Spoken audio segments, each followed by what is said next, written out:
Bonjour à toutes et à tous. Alors, ce message s'adresse uniquement aux professionnels des métiers de la relation d'aide et à ceux qui veulent le devenir. Dedans, j'y mets les coachs, les thérapeutes, les profs de yoga, de tai chi ou autres techniques physico-spirituelles. Il y a aussi les sophrologues, les thérapeutes en EFT et EMDR. Il y a aussi les autres méthodes psycho-énergétiques et bien sûr, les formateurs, les conférenciers, ceux qui font de la formation en ligne, ceux qui enseignent la méditation sous toutes ses formes et tous ceux qui se reconnaîtront car la liste est trop longue.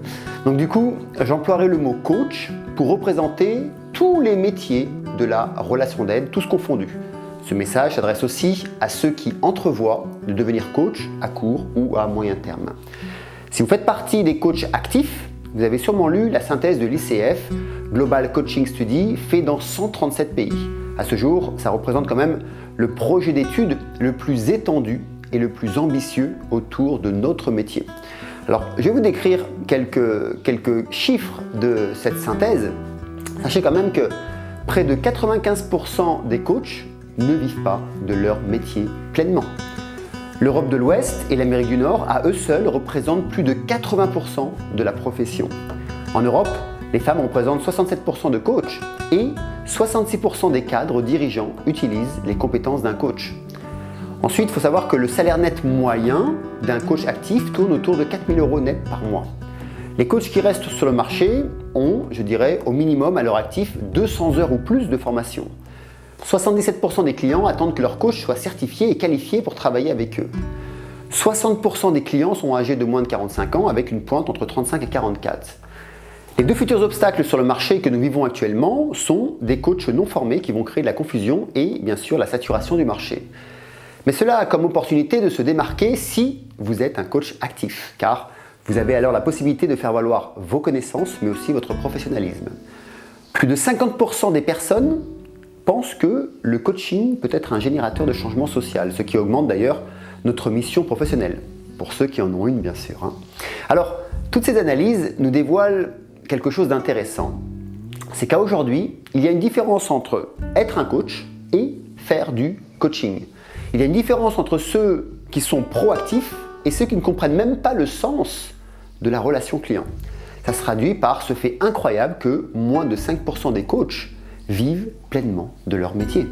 Tout simplement car ils sont dans ce que j'appelle une boucle rétroactive positive, que tous les coachs et que tous les thérapeutes connaissent pour leurs clients, mais ne voient même pas pour eux-mêmes. Ceci, je dirais, a une face agréable et une autre désagréable. Alors, commençons par la désagréable. Un mélange de non-pro coach sur le marché nuit à la profession et la décrédibilise. Les écoles actuelles n'enseignent pas les approches holistiques impliquant la durée de formation avec un minimum de 3 ans, le suivi de formation au minimum de 1 an, mais aussi comment trouver des clients, comment se vendre, comment faire grandir son audience, mais aussi et surtout comment soi-même se maintenir à un haut niveau d'excellence voulu. Les coachs qui vous disent oh, « tu sais, moi, je veux juste avoir le strict nécessaire pour vivre », eh bien, dans la plupart du cas, c'est parce qu'ils ne savent pas comment faire pour avoir plus de clients. Et là où je peux le constater, quand ils le disent, c'est que dès qu'ils ont plus de clients, donc ça veut dire plus de chiffre d'affaires, alors ils se sentent soulagés. Je leur dirais juste ceci, mais pourquoi ne pas être soulagé chaque jour, chaque mois? Et je répondrai pour eux. Parce que je n'ai pas pris le temps d'apprendre tout simplement. La plupart pensent qu'ils ont le meilleur produit. La plupart des coachs, surtout les coachs nouveaux, pensent qu'ils ont la meilleure formation. La plupart pensent qu'ils enseignent la meilleure méditation, que leur pédagogie est la mieux. Mais ils n'ont pas compris qu'on ne vient jamais prendre les services d'un coach pour ses produits, mais pour lui, pour le coach lui-même, pour la résonance que l'on a avec lui, pour son histoire de vie personnelle.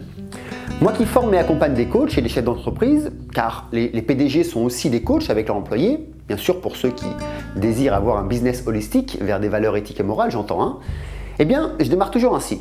Je leur dis, écoute, on va oublier tes produits, on va oublier tes services, car tous les coachs et tous les formateurs font aussi bien que toi, voire mieux. Et on va se concentrer uniquement sur toi. Alors maintenant, voyons voir le côté agréable. Vous allez voir, ça va être très court. C'est que dans les hautes sphères, du coup, il y a moins de concurrence. Donc ça devient beaucoup plus facile. Et seuls les coachs qui ont su enlever une syntaxe de leur boucle rétroactive positive y arrivent. Les autres n'existent même pas sur le marché des métiers de la relation d'aide. Ou juste, je dirais, provisoirement. Et c'est ce que je vous invite à découvrir ce samedi à 10h France dans une masterclass en live spécial coach, spécial professionnel, que je donne afin de découvrir la différence qu'il y a entre être un coach et faire du coaching. Vous verrez aussi comment les boucles rétroactives positives se créent et comment s'en défaire. Puis vous découvrirez les règles et la structure de travail d'un coach, formateur, thérapeute d'excellence. Comment créer son audience et le plus important, à mon sens, c'est comment garder cette constance qui permet d'offrir sa contribution et de faire partie de ceux qui vivent pleinement de leur métier d'aide à autrui grâce au HPC2. Voilà, donc si ça vous intéresse, si vous êtes sur YouTube, vous avez le lien qui s'affiche au-dessus, vous l'avez sûrement aussi à la fin de cette vidéo, vous l'avez dans la description ou dans les commentaires. Et si vous regardez cette vidéo ailleurs, sur Instagram ou sur Facebook, vous avez le lien dans la description et je vous mettrai aussi le petit lien dans les commentaires. Quant à moi, je vous dis à samedi. Merci, au revoir.